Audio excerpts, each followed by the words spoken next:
Halo Bray, kembali lagi di gaptek.id dan di video kali ini gue pingin membahas laptop lagi nih. Karena udah cukup lama kayaknya kita nggak ngebahas mengenai laptop. Di video sebelumnya gue lebih banyak ngebahas perintilan-perintilan PC komponen. Dan kali ini laptop yang kedatangan di gue itu adalah dari HP. Ini bukan laptop gaming sebetulnya, tapi udah menggunakan GeForce RTX. Dan agak unik karena ini menggunakan RTX 2050 yang dimana kita jarang banget ngedenger nama RTX 2050. Dan itu memang sebetulnya ada untuk laptop. Bisa dibilang RTX 2050 ini cocok untuk laptop-laptop tipis karena rating powernya sangat-sangat rendah di laptop. Dan kalian masih tetap bisa memanfaatkan fitur-fitur dari GeForce RTX. Spesifikasi lainnya juga menurut gue cukup oke. Jadi kita langsung bahas aja laptop yang satu ini, yaitu adalah HP Pavilion 14 Plus EH0032TX. Dan tanpa perlu basa-basi lagi, mari kita bahas laptop yang satu ini mulai dari desainnya dulu seperti apa. Jujur aja, kesan pertama gue dengan laptop ini, gue ngerasa biasa aja. Gue ngerasa laptop ini tuh kesannya ya kayak biasa aja, nggak ada yang eksklusif, nggak ada yang premium dari tampak tampilannya. Tapi sebenarnya build quality yang ditawarkan oleh HP di sini, dimana build quality-nya ini benar-benar sangat-sangat solid. Di sini jelas baru kerasa kalau kalian pegang langsung kalau laptop ini tuh memang bukan ada di kelas entry secara harga. Sasisnya ini nih kalau dirasain diketok-ketok, nah tuh berasa banget padatnya gitu. Ini jadi yang gue suka. Abis itu juga untuk di bagian keyboard di sini berasa banget untuk travelnya kali ini bener-bener dalam. Jadi kelihatan banget tuh bagian keycaps-keycapsnya udah kelihatan cukup tinggi gitu ya. Jadi kalau kita tekan itu berasa dalamnya. Dan touchpadnya juga itu lebar banget dan presisi di sini untuk ukurannya nggak berada yang terlalu nyamping ke kiri, nggak terlalu ke kanan juga. Tapi jari kita juga belum keganggu untuk di bagian WASD atau di bagian samping. Tentunya secara build quality juga nggak kopong ya untuk touchpadnya ini. Dimensinya untuk laptop ini ada di angka 31,35 x 22,42 x 1,84 cm dengan berat 1,4 kg aja. Iya, jadi meskipun laptop ini sangat-sangat solid bahannya, tapi ternyata ini sangat-sangat ringan untuk ukuran laptop 14 inch. I/O-nya juga bisa dibilang lengkap ya, audio jack masih tersedia. Di sini ada USB Type A yang udah 5 Gbps. Ada SD card reader tapi ini ukuran yang micro. Gue sih berharap dikasihnya yang SD card biasa karena lebih jauh fleksibel. Lalu untuk USB Type C dia disediakan 2 dan dua-duanya udah bisa 10 Gbps dan support untuk output display juga. Ada USB Type A lagi, tapi minusnya nggak ada Thunderbolt. Meskipun CPU-nya sebenarnya udah punya dukungan untuk Thunderbolt. Lalu yang menjadi highlight lagi di laptop ini menurut gue yang amat sangat baik adalah di bagian layarnya. Karena layarnya udah menggunakan panel OLED 14 inch. Resolusinya juga udah 2880x1800 dengan refresh rate 90 Hz. Ini juga udah mendukung HDR500 dan untuk color gamutnya itu udah ada di 100% DCI-P3. Jadi untuk kalian yang demen untuk ngedit foto, demen untuk ngewarna-warnain video, ini memang adalah layar yang paling the best. Sayangnya ini belum touchscreen aja untuk OLED-nya. Iya, kayaknya gue banyak nawar banget ke sana gitu ya. Nah, kita lompat langsung deh ke bagian spesifikasi. Nah, spesifikasinya ini untuk CPU menggunakan Intel Core i7 1255U. Ini CPU yang menarik, lalu GPU-nya seperti yang awal gue sebut menggunakan RTX 2050 laptop 4GB GDDR6, RAM-nya 16GB DDR4 3200 MHz dual channel, ada NVMe PCIe Gen 3 SSD 1TB, Wi-Fi AC dengan Bluetooth 5 HD webcam, include dengan Windows 11 plus Office Home Student pre-install langsung di dalam laptop ini permanen. Oke, kita akan mulai untuk nge-breakdown spesifikasinya dulu ya, pros-nya apa, cons-nya apa, dan gue akan mulai dari cons-nya dulu. Cons-nya ini adalah opsi upgrade sebetulnya, karena RAM-nya ini meskipun udah dual channel, dia udah tersolder dan satu slot SODIMM pun nggak ada di laptop ini. Ya, ini terjadi di banyak laptop modern zaman sekarang.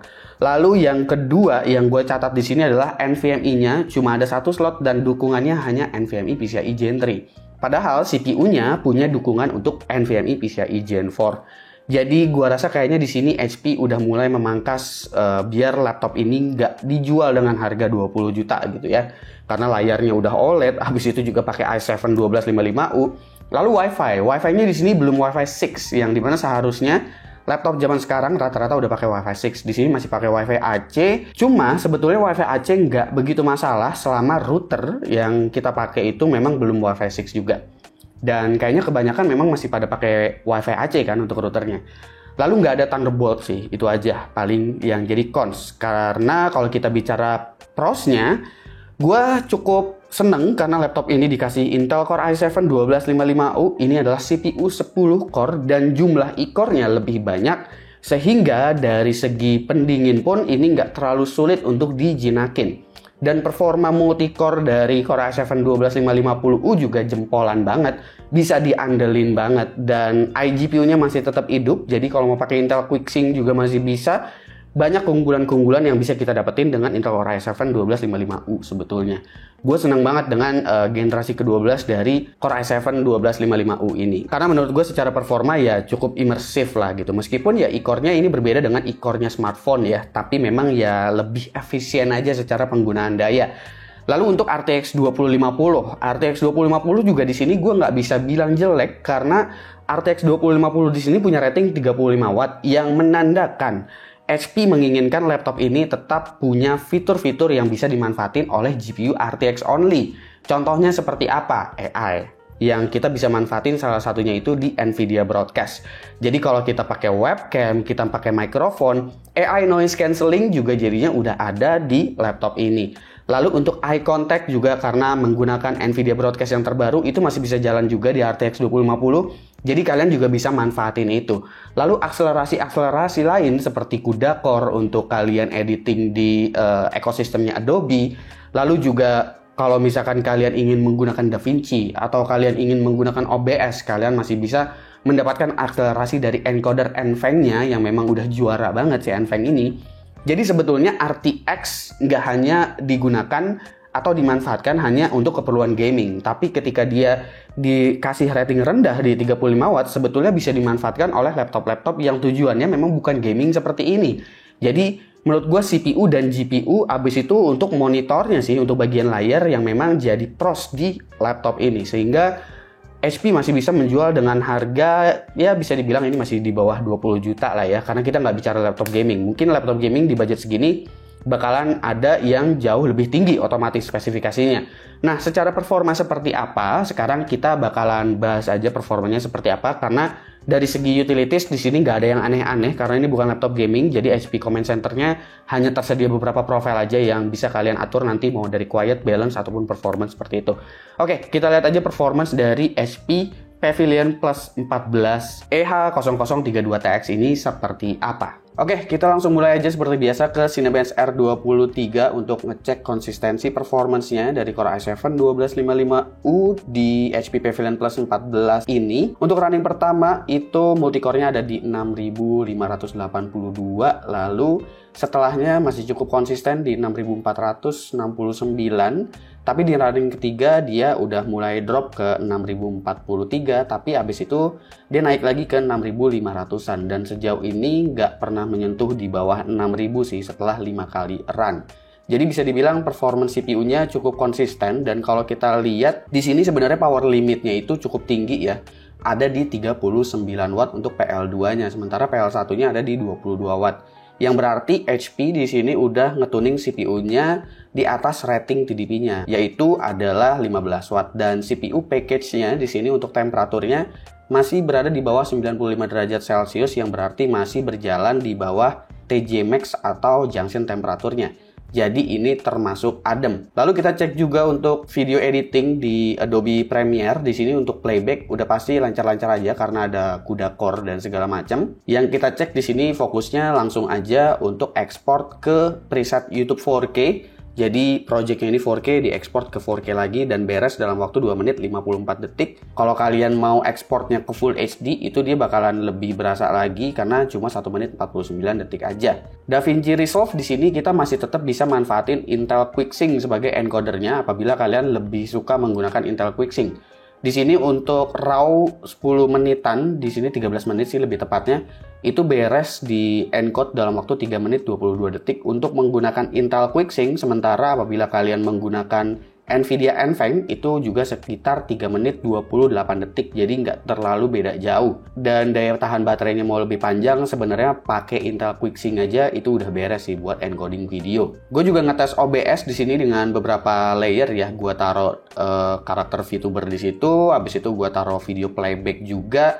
Lalu gue capture semuanya di sini untuk resolusi Full HD 8 Mbps, kualitasnya masih cukup baik dengan Intel QuickSync ataupun dengan NVENC. Kalian tinggal bedain aja di sini kualitasnya seperti apa. Jadi buat dipakai streaming, buat dipakai broadcasting juga oke. Lalu selanjutnya kita cek untuk performa dari RTX 2050-nya. Nah, meskipun ini ratingnya 35 watt, tapi setelah dicek grafik score dari 3D Mark Firestrike di sini masih cukup tinggi di 8378. Jadi gue rasa di sini kelihatan banget efisiensi yang cukup baik dari RTX 2050-nya. 3D Mark Time Spy di sini skornya nggak terlalu gede sih, ada di 3190-an. Tapi emang target dari RTX 2050 kan sebenarnya bukan untuk gaming di resolusi tinggi ya, jadi sebetulnya nggak masalah juga. Kalian masih tetap bisa main Valorant di sini dengan FPS rata-rata di atas 144. Di sini emang nggak mencapai 200 lebih sih untuk Valorant, tapi karena ini CPU-nya dia adalah seri U ya, jadi clock speed-nya nggak terlalu tinggi. Itu sebabnya FPS-nya nggak sampai tumpah-tumpah. Tapi untuk game sejenis seperti Shadow of the Tomb Raider, kalian bisa pakai preset medium dan kalian masih bisa pakai ray tracing di sini. Bahkan dengan DLSS quality itu masih bisa dapetin rata-rata 54 fps. Jadi ini masih cukup tinggi bahkan untuk rating GPU yang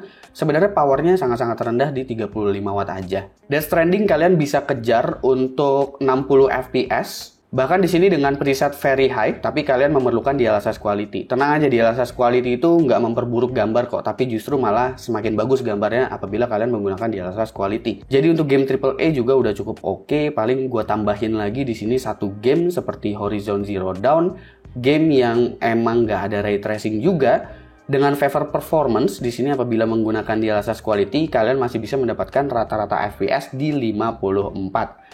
Jadi performa gamingnya juga sebenarnya masih sangat baik meskipun ini bukan diperuntukkan untuk gaming. Suhu GPU saat melakukan stress test ini ada di angka 82 derajat Celcius dengan hotspot di 88 derajat Celcius. Memorinya ada di 90 derajat Celcius.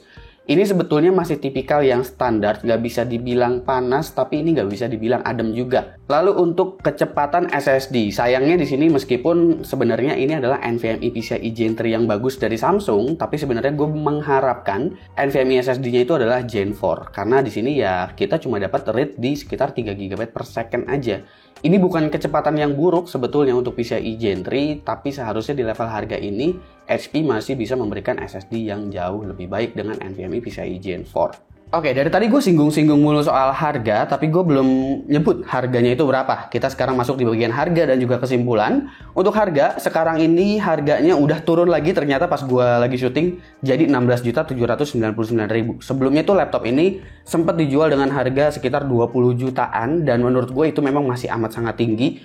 Habis itu sempat turun ke 17,8 atau 17,9 gitu, dan menurut gue juga masih tinggi. Tapi kalau di 16 jutaan, sebetulnya laptop ini masih sangat-sangat oke. Dengan garansi 2 tahun, include dengan accidental damage protection, lalu juga include juga dengan Office Home Studio 2021 pre-install permanen. Prosnya ada di build quality ya, yang sangat premium, seperti yang gue bilang tadi. Coolingnya juga bisa ngasih suhu yang sangat baik, bahkan below 90 derajat, untuk penggunaan yang bahkan sangat berat seperti 3D rendering, jadi masih di bawah junction temperature atau TJ Max-nya dengan relatif performance yang juga nggak buruk. Gue bisa bilang untuk Core i7 12550U-nya.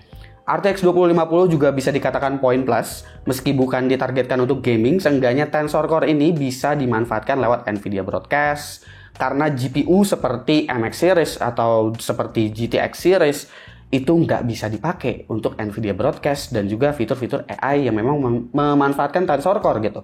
Lalu juga encoder NVENC yang tentunya bisa menjadikan akselerasi laptop ini untuk kebutuhan streaming, untuk kebutuhan recording, ataupun video encoding. Jadi secara spesifikasi gue cukup oke, tapi cons-nya tadi gue udah sebutin ya. RAM-nya yang tersolder, opsi upgrade-nya sangat-sangat minim di laptop ini, dan mungkin kalau gue harus komplain satu lagi, kayaknya lebih oke kalau laptop ini dikasihnya di DR5 aja sekalian. Kira-kira menurut kalian gimana? Komen di bawah dan kasih pendapat kalian masing-masing. Gue Subki dan seperti biasa sampai jumpa di lain kesempatan.